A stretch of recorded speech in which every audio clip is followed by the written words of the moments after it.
Iranian military officials have made a startling claim they've identified a secret Israeli weapon that was never meant to be seen. The announcement rippled through defense circles from Tehran to Tel Aviv to Washington, raising a question that cuts to the heart of modern intelligence warfare. Is this genuine discovery, strategic deception, or something more complex? Intelligence revelations exist in a strange realm of verification. They're extraordinarily difficult to confirm independently, yet carry enormous weight.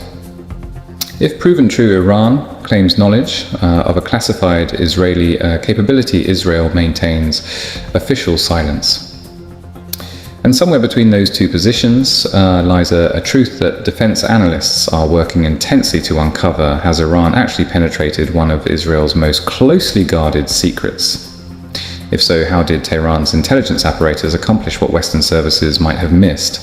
And if not, if this is misinformation, what strategic purpose does making such a claim serve? Here's what makes this consequential. Regardless of verification, the claim itself changes calculations. Israel must now respond to the possibility of exposure. Regional actors must reassess what they thought they knew about the military balance. Intelligence services are scrutinizing Iranian statements for technical details that might confirm or refute the assertion. Before we can assess whether Iran actually discovered something, we need to understand what they're claiming and why this alleged revelation is sending shockwaves through defense establishments across 3 continents. The disclosure came through Iran's Islamic Revolutionary Guard Corps, specifically through statements attributed to senior military intelligence officials. They claim to have identified an advanced Israeli air-launched precision weapon system, one with capabilities extending significantly beyond what open-source intelligence had previously documented. The technical details were notably selective Iranian officials described extended-range characteristics and guidance systems incorporating what they termed advanced autonomous targeting, but stopped short of providing the kind of granular specifications that would allow independent verification. No photographs of the actual weapon were presented. No intercepted technical documents were displayed. Instead, the disclosure relied primarily on descriptive claims about observed performance during recent Israeli operations. The context matters considerably. This announcement followed a period of escalating Israeli strikes against Iranian-linked targets across Syria and Iraq, operations that would have provided Iran's extensive sensor networks multiple opportunities to collect intelligence on Israeli weapon systems in actual combat employment. Israel's response followed a predictable pattern: official silence. No confirmation, no denial. Just the studied ambiguity that Israeli defense establishments typically employ when addressing sensitive capabilities. Though Washington offered no comment, regional intelligence services began their own assessments. The specific details Iran provided or conspicuously didn't provide tell us a great deal about whether this is genuine intelligence or strategic deception. This isn't the first time secret capabilities have featured in Israeli-Iranian shadow warfare. The history reveals patterns that help us evaluate current claims. Israel has long practiced selective revelation when it comes to military capabilities. The nuclear ambiguity doctrine, neither confirming nor denying the existence of nuclear weapons, represents the most famous example. But this approach extends throughout Israel's defense establishment. Certain systems are openly acknowledged. Others remain in classified shadows for years, even decades. Previous exposures have come through multiple pathways.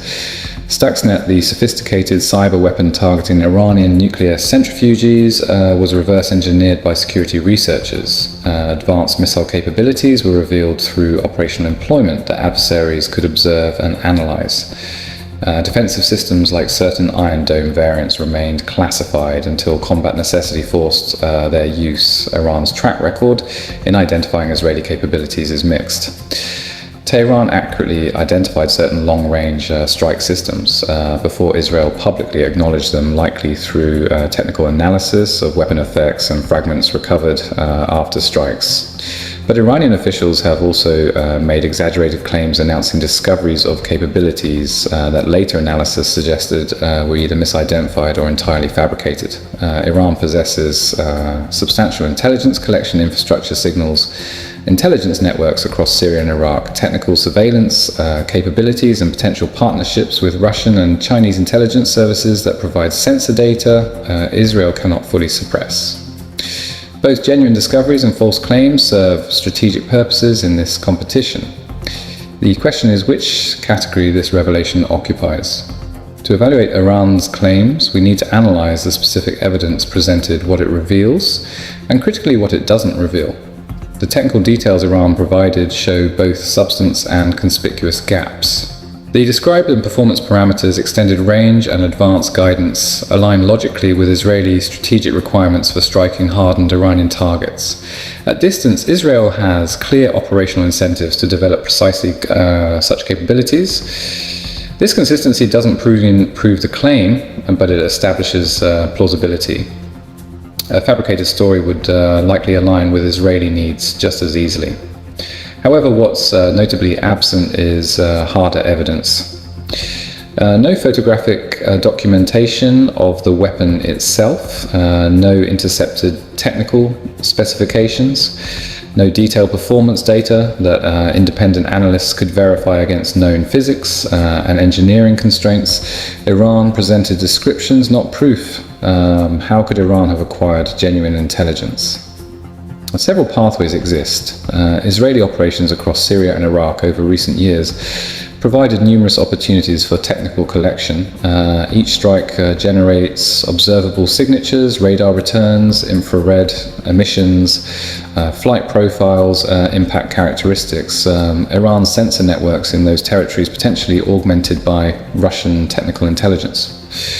Cooperation could have captured data that skilled analysts might reverse engineer into capability assessments. Weapon fragments recovered after strikes offer another avenue, forensic analysis of guidance components.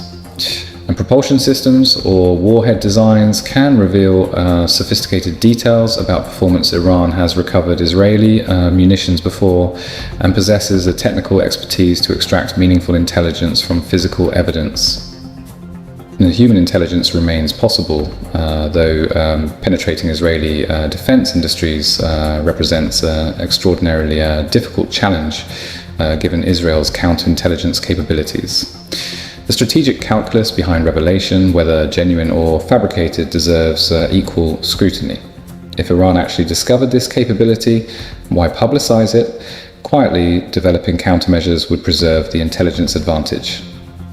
Public disclosure suggests other motivations deterring future Israeli strikes by demonstrating that operational security has been compromised. Signaling intelligence competence to domestic audiences, or warning regional actors that Israeli capabilities are now understood and potentially countered. If the claims are exaggerated or fabricated, different strategic purposes emerge. False revelations create operational uncertainty for Israel, forcing defensive reviews, complicating planning, potentially revealing actual capabilities through Israeli responses.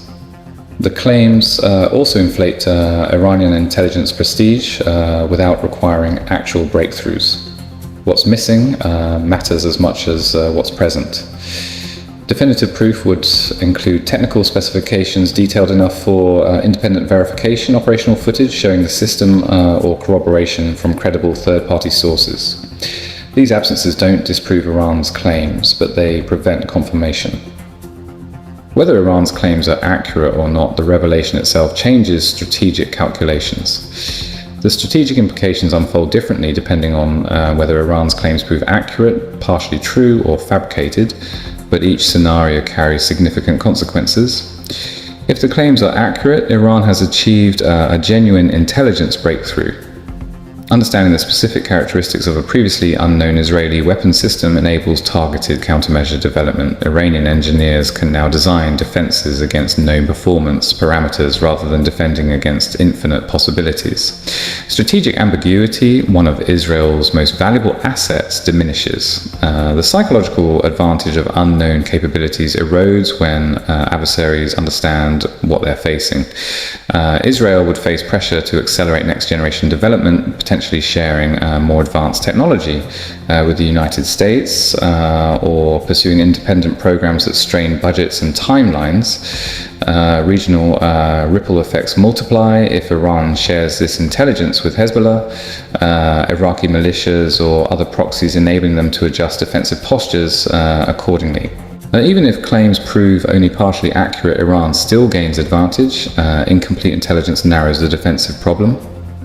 Instead of preparing for every conceivable Israeli capability, Iranian planners can focus resources on a defined range of possibilities. This guides hardening priorities, air defense deployments, and facility dispersal strategies more efficiently than operating in complete uncertainty. If the claims are entirely fabricated, they still impose costs. Israel must conduct defensive reviews, assess potential exposure pathways, and respond operationally to the possibility that secrets have been compromised. Iranian domestic audiences perceive intelligence success regardless of verification. Regional actors face strategic uncertainty that benefits Tehran. These scenarios are already playing out in planning rooms across the region. The revelation, whether genuine, partial, or fabricated, opens several possible futures, each with distinct logic and consequences. Israel faces immediate decisions. First, conduct comprehensive operational security reviews to determine whether actual exposure occurred and identify potential intelligence pathways Iran might have exploited. Second, if the claims prove credible, accelerate development timelines for next-generation capabilities that restore the qualitative edge. Third, consider exploiting a closing operational window. If Iran genuinely discovered this system, using it extensively now before countermeasures mature might make strategic sense. Fourth, launch strategic deception campaigns that create uncertainty about what's real, forcing Iran to hedge against multiple possibilities rather than focusing defenses. Iranian follow-through will reveal whether the claims have substance. Genuine intelligence would manifest in specific actions, targeted defensive deployments around facilities vulnerable to the described weapon hardening programs, designed against particular penetration characteristics or development initiatives addressing the system's alleged vulnerabilities. Detailed technical publications would further suggest real knowledge. Conversely, vague follow-up absence of specific countermeasures or quiet abandonment of claims would indicate fabrication or exaggeration. US and allied intelligence services will pursue independent verification, assessing whether Israeli operational security was actually compromised.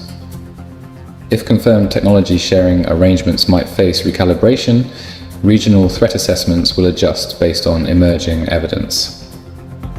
The actions both sides take in coming months will reveal more than their statements. What this incident reveals extends beyond Israeli-Iranian competition. It demonstrates how intelligence warfare is reshaping strategic competition globally. Has Iran revealed Israel's secret weapon? Definitive verification may take months, or the complete truth may never enter public domain. But the strategic impact unfolds regardless of certainty. This is the paradox of modern intelligence competition. The claim of capability discovery creates effects independent of verification. Israel must respond defensively to the possibility of exposure. Iran gains perception, benefits from demonstrating intelligence competence. Regional actors must recalculate military balances based on uncertainty rather than confirmed facts. The broader principle that extends beyond this specific case. As weapons become more sophisticated and intelligence capabilities more advanced, maintaining capability secrecy becomes progressively harder, sensor networks multiply, computational analysis improves international partnerships, enable intelligence sharing that individual nations couldn't achieve alone. The operational security that protected previous generations of secret weapons faces challenges that didn't exist decades ago. This incident likely represents the future of strategic competition, where intelligence revelations, whether genuine or carefully crafted, become weapons themselves. They force adversaries to respond to possibilities rather than certainties, imposing costs and constraints even when verification remains elusive. In this environment, critical analysis of claims becomes as important as the capabilities themselves. Understanding the strategic logic behind revelations, true or false, provides the framework for navigating an intelligence landscape where uncertainty itself has become a weapon.